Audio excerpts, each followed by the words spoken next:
Hi everyone, Emily Teacher here. Today we're going to read Who Invented Baseball?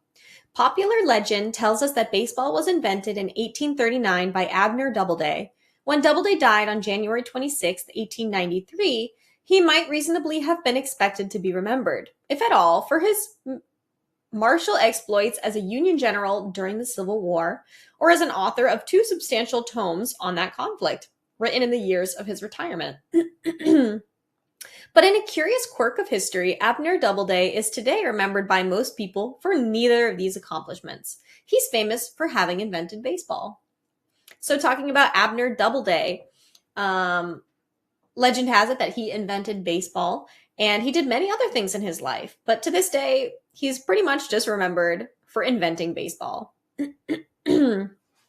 The story goes that one day in the summer of 1839, Doubleday, then a youth living in Cooperstown, New York, devised the rules of a game that grew to be America's national pastime. The truth is almost certainly quite different. At that time, Doubleday was spending his second year as a cadet at West Point. And although he attended school in Cooperstown, there is no reliable evidence that he was there that particular year. Nor is there any evidence that he ever evinced the slightest interest in baseball. How then did his name become irrevocably associated with the game? So the facts have it that most likely Doubleday had nothing to do with inventing baseball. But why is it that we think that? Let's find out. The formation of the National League in 1876 began the era of Major League Baseball. The addition of the American League in 1901 led to the first World Series 2 years later. Interest in the game soared, and fans patronized the game in ever-increasing numbers. It was natural that people began to wonder about its origins. And in 1905, baseball's ruling commission sanctioned the creation of a 7-member panel to inquire into this matter. So as it became more popular, people wanted to know, where did it come from? So there was 7 people assigned to a panel to find out about it. Among the many pieces of evidence the panel received was a letter from a retired mining engineer named Abner Graves. He claimed that at Cooperstown in 1839, Doubleday showed him a diagram for the game and explained its rules. The claim was almost certainly bogus, but that did not trouble the panel. Doubleday was a genuine American hero, just the sort of person needed to fill the role assigned to him. Furthermore, his demise 10 years before made it impossible for him to refute the story. So, someone who knew Doubleday said that when they were kids, he showed him a diagram and the rules of baseball. And this was probably not true or even close to the truth. But the panel, they thought, well, Doubleday had died 10 years earlier. So he was no longer alive. He couldn't refuse that he had invented it. And he was an American hero. So the panel wanted somebody who invented baseball to be known as an American hero, an upstanding American, because this was America's pastime. Although a few querulous voices were raised in dissent, they were drowned out in the general chorus of approval of the panel's findings. The contention that baseball had evolved from the ancient English game of rounders was deemed erroneous.